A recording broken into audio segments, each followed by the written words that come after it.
Dans cette vidéo, je vous explique comment savoir si un aliment contient du gluten en quelques secondes, même si vous n'y connaissez rien.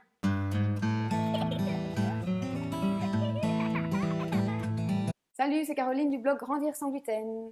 Ma fille a la maladie cœliaque depuis plus de 5 ans et aujourd'hui, j'aide des parents comme vous à gérer plus facilement leur quotidien et leur environnement sans gluten. Je vais vous expliquer en quelques étapes simples comment savoir si un aliment contient du gluten. Il faut simplement savoir bien lire les étiquettes des aliments. Restez bien jusqu'à la fin parce qu'il y a plusieurs étapes et toutes sont très importantes. La première chose à faire, c'est de regarder si vous trouvez un label sans gluten sur l'étiquette, quelque part sur l'étiquette de l'aliment. Donc c'est un petit logo barré comme celui-ci. Ce logo épibarré vous garantit l'absence de gluten dans un produit.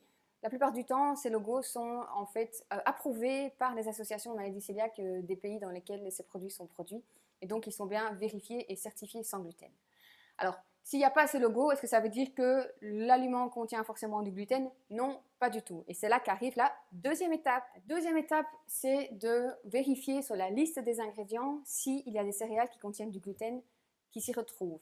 Il faut donc bien se rendre compte que les fabricants ne vont pas marquer forcément gluten sur la liste des ingrédients, mais ils marqueront le nom de la céréale qui contient du gluten, qui, elle, pose donc problème. Donc c'est très important de se souvenir quelles sont les céréales qui contiennent du gluten, et pour ça il y a un acronyme très facile à retenir qui est SABO. Donc S c'est pour le seigle, A c'est pour l'avoine, B c'est pour le blé, O, l'orge et T pour triticale. Il ne faut pas oublier aussi les dérivés du blé comme l'épeautre et le froment qui posent aussi problème et qui contiennent du gluten. Une directive européenne oblige tous les fabricants à mettre en évidence les allergènes sur la liste des ingrédients de leurs produits. Mettre en évidence en gras, souligné ou en lettres majuscules. Les produits qui contiennent du gluten doivent aussi être mis en évidence sur ces étiquettes. Alors maintenant, il y a la question bonus. Si jamais il est mis en bas de la liste d'ingrédients, peut contenir des traces de gluten ou fabriqué dans un atelier qui contient du gluten, est-ce que je peux les consommer en tant que cœliaque ou est-ce que je peux les donner à mon enfant cœliaque? Il y a plusieurs écoles selon les pays. Alors nous ici, ce qu'on dit, c'est qu'en fait,